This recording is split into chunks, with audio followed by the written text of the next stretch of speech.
Moving abroad, for so many women, it feels like the ultimate dream. A brand new chapter, a huge adventure. But what happens when that dream, well, when it meets reality? Today, we're going to unpack the hidden emotional journey of expat women. We've all seen those pictures on social media, right? The gorgeous scenery, the amazing new food, the perfect photo from a little cafe in Rome. But what about all the moments in between? Those quiet nights when you're just scrolling through pictures of your family and friends back home, and suddenly you feel like you're on a different planet? That's the reality we're going to get into. So, our first stop is looking right at this paradox, this weird mix of incredible highs and some really unexpected lows that pretty much defines the expat experience. Think about it. You're trading everything familiar for something brand new. And yeah, that's thrilling, but it can also be incredibly isolating. The expectation of non-stop adventure gets hit with the reality of just overwhelming transition stress.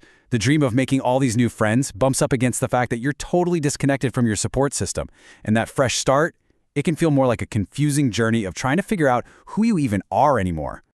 Okay, so what does this emotional weight actually feel like day to day? Let's break down some of the most common struggles that come with moving abroad, the ones people don't always talk about. It's such a strange feeling, isn't it? You can be in a huge, bustling city surrounded by millions of people and feel completely, utterly alone. This isn't just about missing home. It's this deep, nagging loneliness that's just tough to shake, especially when all your best friends are fast asleep in a different time zone. On top of that, so many women go through a real identity crisis. Maybe you were a total powerhouse in your career, and now you're introduced as the trailing spouse. Or you're a mom trying to raise your kids between two different cultures, creating this third culture for them that you're also figuring out for the very first time. Your whole sense of self can just get turned upside down. And then you've got the constant low-grade stress of just trying to navigate a new culture. And it's not always about the language. It's the emotional burnout from feeling misunderstood, from missing the social cues. It just adds this other heavy layer to everything. Okay, listen to me on this one. If you're feeling any of this, you are not failing, you're not doing it wrong. This is 100% normal. It's an expected part of the massive, life-altering thing you just did. It really is just part of the deal. Now, facing all of this can feel so overwhelming. But here's the thing. It's also the turning point. This is the moment where the search for support and for a new sense of you can really begin. And that's the million-dollar question, isn't it? How do you go from just surviving each day to actually feeling grounded and like yourself again in this brand new life? The very first step is actually an act of radical self-compassion. It's just acknowledging your feelings without judging them. And then, reaching out. You really don't have to go through this alone. There are people out there who totally get it and they're ready to help. So, what does real support even look like? Well, it's way more than just venting to a friend. It's about building a practical, hands-on toolkit that will help you actually thrive. And at the heart of this support is something called culturally sensitive therapy. This is so important. It's not just about finding a therapist who speaks your language. It's about finding one who understands your entire worldview, your values, your background, and the cultural context that makes you you. They get the whole picture. So it's a really holistic approach. It starts with you, in individual therapy, a safe space to unpack your own story. Then it expands to cross-cultural support, helping you figure out this new world.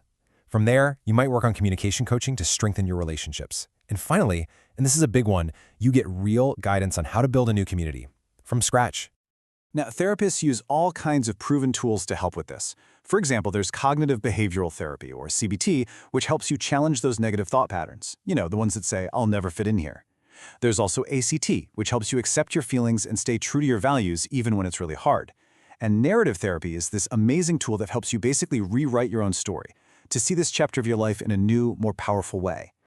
At the end of the day, the goal is to find professionals who have real, lived experience with the challenges of international life. You're looking for a multicultural team that just gets it. No explanation needed. Because once you have that right support system in place, the whole focus can shift.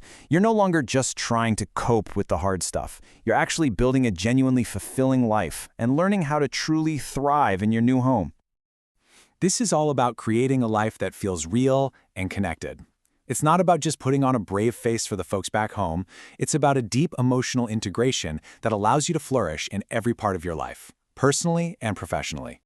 And this quote just boils it all down perfectly.